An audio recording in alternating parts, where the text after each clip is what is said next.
Hi everyone, my name is Victoria and welcome to You Are More Than Enough.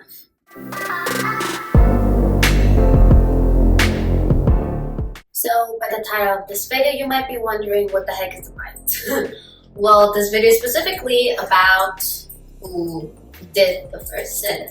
Well, we already talked about in the last video, but the first human being that participating in the sin, which is Eva, the first ever woman to live.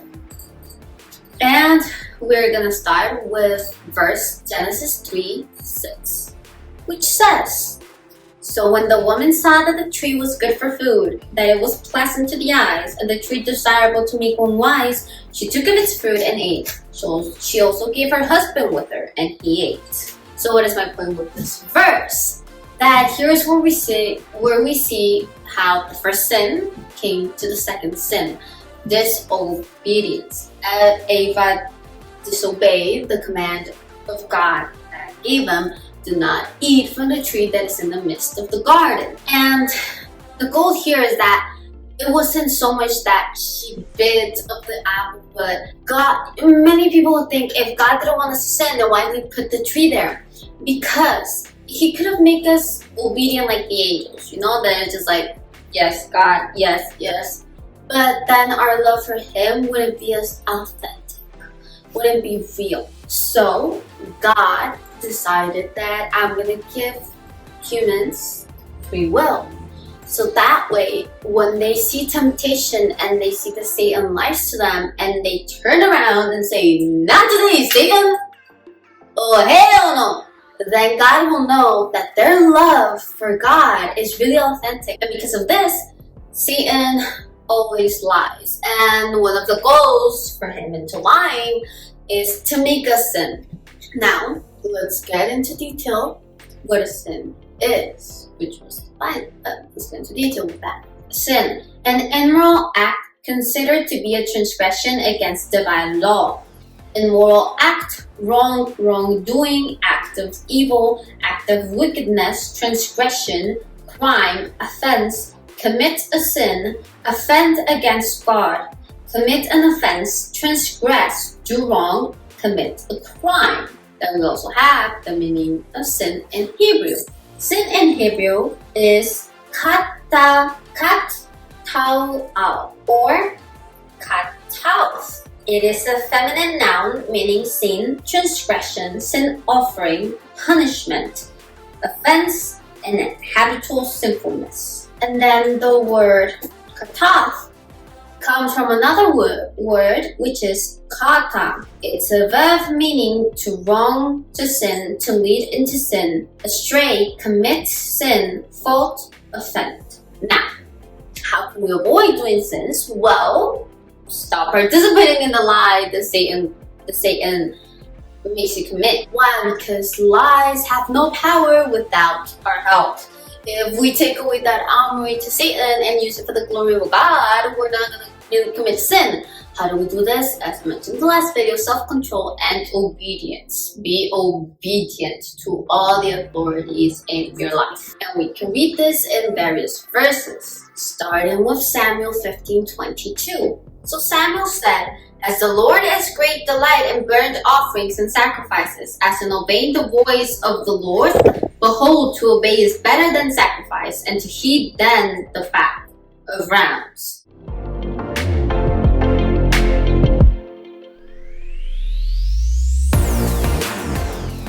Now, what exactly does it mean to be listening?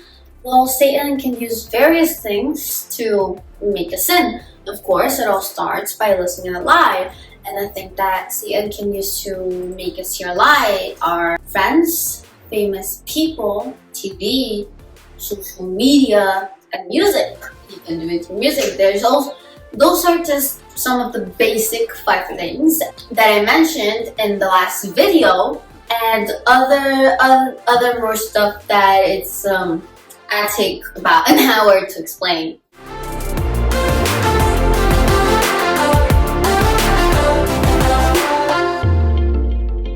Now let's specify what dwelling is. Dwelling, thinking about something all the time, every day. When we start to dwell in lies, we make God's rules harder, change them a little, and forget they exist to protect us.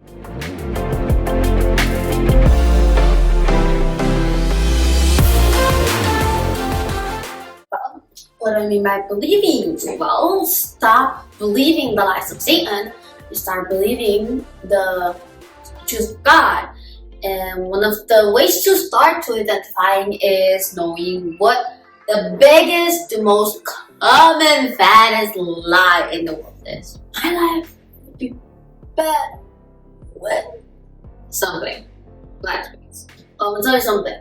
Life ain't gonna be better by having something that you were wishing for. It ain't gonna be better. It'll just be worse. You just want more. You just want more. You'll idolatrize it. You'll become greedy. You'll become a cookie monster for the thing that you most desire. Do you really want to become a cookie monster for this stuff? Do you really want to become that? Do you really want to rest your relationship with God and your salvation just for a simple material thing or a human being? I don't think so. So when we do this, start idolatry. And I will explain to you what idolatry is. And hold on to your hats and put on a seatbelt, because this definition has this word it comes from the root of another word. And other stuff. There's a bunch of definitions and a bunch of words from that build up into the simple word idolatry. So you better hold tight. Idolatry, the worship of idols, obsession with, attachment to, or worship of anything other than God. You can read this in Psalm 115, 3-8, which says, "But our God is in heaven. He does whatever he pleases. Their idols are silver and gold, the work of men's hands. They have mouths, but they do not speak. They have eyes, but they do not see. They have ears, but they do not hear. Noses they have, but they do not smell. They have hands, but they do not handle. Feet they have, but they do not walk. Nor do they mutter through their throat. Those who make them are like them. So is everyone who trusts in them." Now, let's go with idolatry in Greek, because many of you have heard about idolatry in the Old Testament. You might think, yeah, but that's Old Testament. Old Testament already happened. We don't need to read the Old Testament. What is in the Old Testament is past, and it doesn't apply to today. Well, the New Testament was written in two languages, Aramaic and Greek. So if you really come with that, let's read it out. Idolatry in Greek, which was idololatria, image worship, idolatry, service worship, and idol worship. And this word comes from another word that is idolon, an image, a hidden god, the worship, idol temple, an idolater, earthly idolatrous, given to idolatry, statue, icon, resemblance, image, representation. Now this word comes from another word, which is eidos, a view, literal or figurative. Appearance, form, sight, the act of seeing, external appearance, idol, rock-like or stone-like. And this word comes from another one, the last one, which is idol. Primary verb used only in certain past tenses. Properly to see, to know, perceive, recognize, regard, see, surely, tell, understand. Verb is absolute in the present act, to see with perception. They're implying not the mere act of seeing, but the actual perception of some object, spoken of persons or things. Metaphorically spoken of the mind, to perceive by senses, to be aware of, and to mark.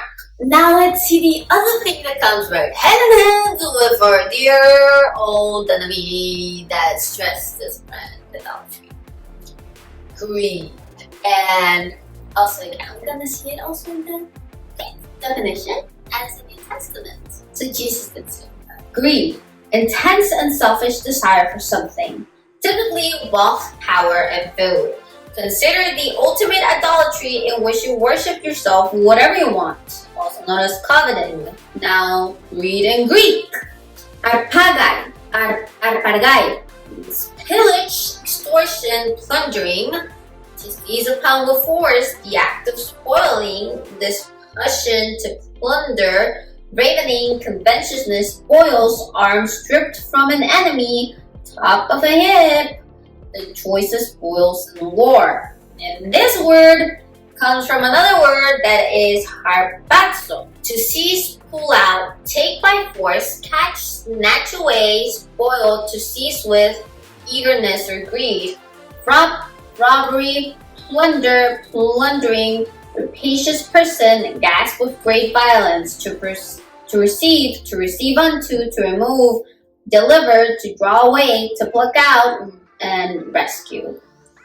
Now, when it comes to greed, there's the phrase by a famous man. I don't remember his name, but it really applies to this. It says, nature can provide every man's need, but not every man's greed. What does it mean?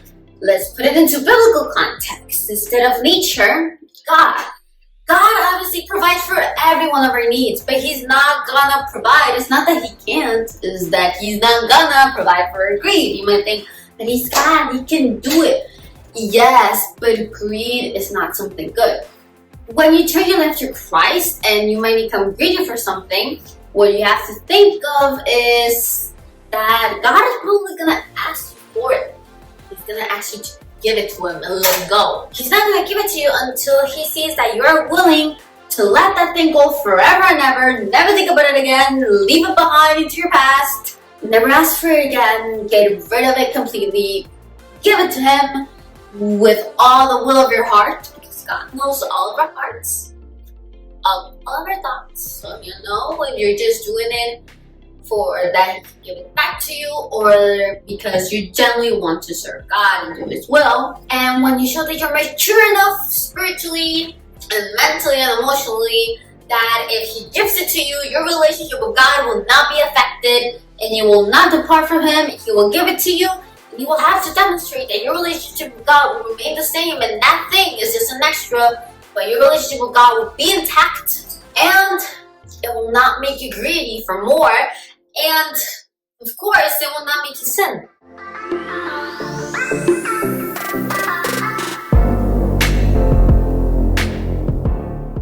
The last part, which, okay, you might listen to a lie, okay, don't believe it, okay, you believe it. You listen to a lie, okay, don't dwell on it. Just be like, that's just a lie. Whatever.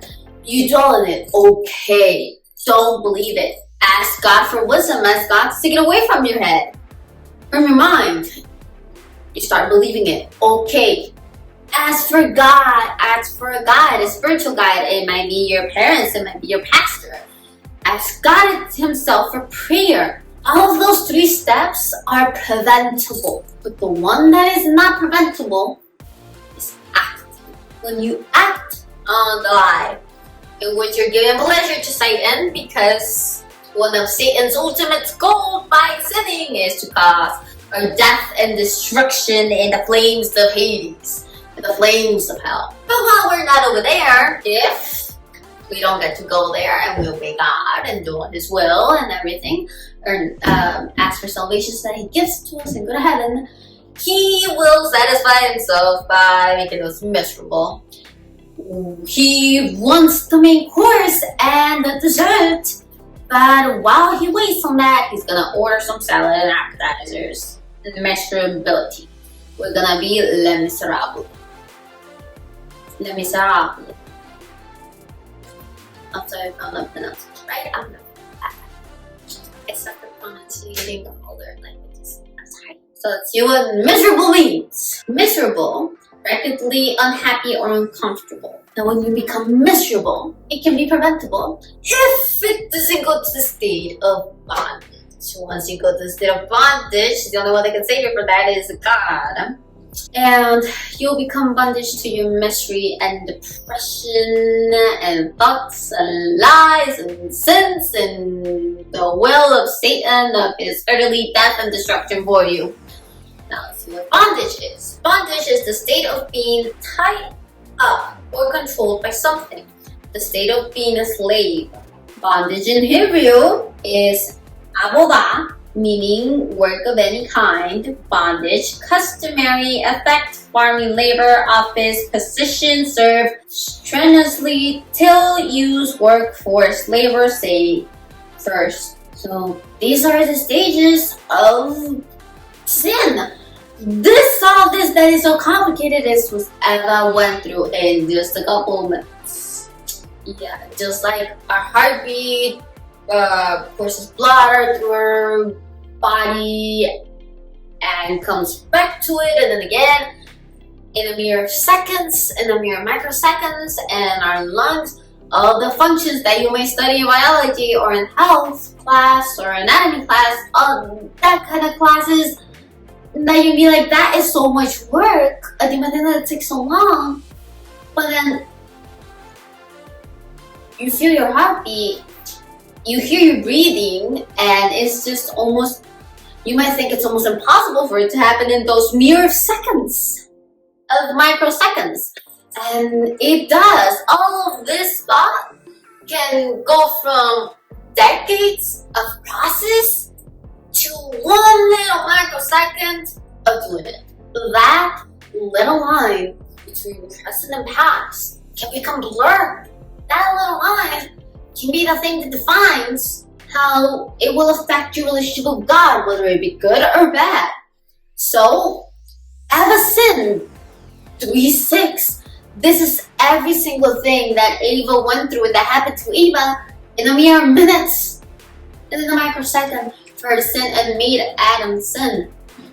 The fall and temptation of man. So I really hope you all learned something from this. Learn the exact process Satan uses, the prince of lies, to sin. And that's all I have for you today, guys. If you want to see more of my content, which is usually supposed to be every single Tuesday, then subscribe. If you ain't me, then just simply subscribe.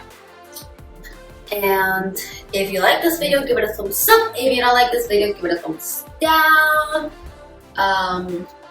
Comment if you want, don't comment if you don't. And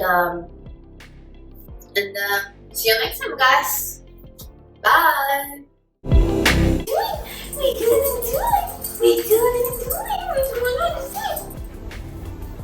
So, God.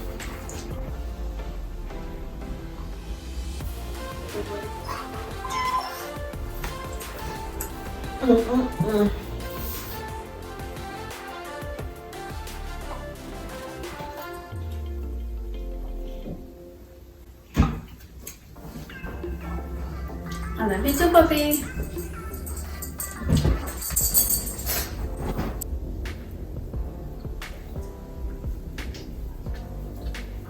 I love you too. Okay.